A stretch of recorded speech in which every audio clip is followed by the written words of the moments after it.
The Galactic Council had existed for thousands of years before humanity stumbled onto the interstellar scene. Nearly 300 species collaborated in a delicate political dance, each bringing their own strengths to the alliance. The Marin with their faster-than-light calculations, the Valos with their indestructible hulls, the Tezek with their biological engineering. Each species had carved its niche. Then came humans. They arrived in a cobbled-together ship that should have disintegrated halfway to Alpha Centauri. When asked how they'd survived the journey, the humans had shrugged and mentioned duct tape with mysterious smiles.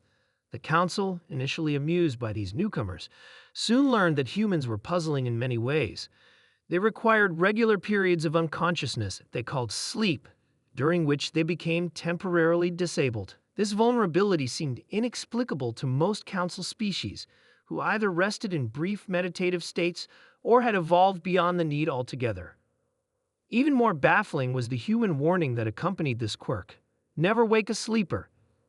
Captain Tom of the Earth exploration vessel Dreamwalker had attempted to explain to High Counselor Naz. "It's just not a good idea," Tom had said, scratching his head.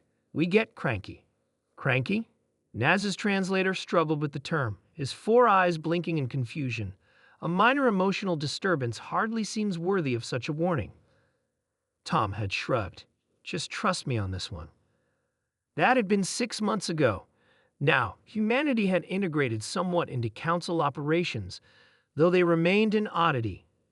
Their sleeping chambers were designated with special symbols, their duty rotations accommodated their strange needs, and most species gave sleeping humans a wide berth. Most species, but not the Krell. The Krell were apex predators, turned politicians, reptilian beings with scales like polished obsidian and temperaments to match. They found humanity's rise troubling, especially the way other Council members seemed charmed by these fragile beings. The Krell representative, Commander Drex, had made it his personal mission to expose human weakness, which was why he now stood outside the human sleeping quarters aboard the Council flagship. Having dismissed the guards with forged authorization, his claws tapped impatiently against the metal door. "Time to see what happens when we wake a sleeper," he hissed to his lieutenants. Inside, Lieutenant Anna slept deeply after a 30-hour shift helping repair the flagship's damaged sensor array. The first indication something was wrong came when cold air rushed over her face as the door slid open. The second was the jarring klaxon Drex activated directly beside her sleeping pod. Anna's eyes snapped open. For a moment, she was perfectly still, her mind processing. An unauthorized entry, a deliberate awakening, the cruel smiles of the Krell in her doorway. What happened next would forever change interstellar diplomatic protocols. Anna moved with a speed that surprised even Drex, who prided himself on his reflexes. One moment she was horizontal in her pod, the next she was upright, fist connecting with the Krell commander's jaw. His lieutenants moved to intercept, but Anna was operating on pure adrenaline and muscle memory from years of combat training. "You do not wake me up," each word punctuated by movement as she disabled the 3 Krell with precise strikes. Security cameras captured everything. By morning, the footage had spread across the flagship, along with a new understanding. Humans weren't just strange, they were dangerous. Emergency Council sessions were called. Some members demanded humanity's expulsion. Others feared retribution if they tried. Admiral Gregg, humanity's representative, calmly addressed the Council. "What you witnessed was not an act of aggression, but self-preservation. Humans evolved on a predator-rich planet where being suddenly awakened often meant imminent death. Our neurology is wired for immediate defensive response when abruptly roused. This is why we warned you. Never wake a sleeper." "This reaction seems excessive," High Counselor Naz observed. "Perhaps," Gregg acknowledged.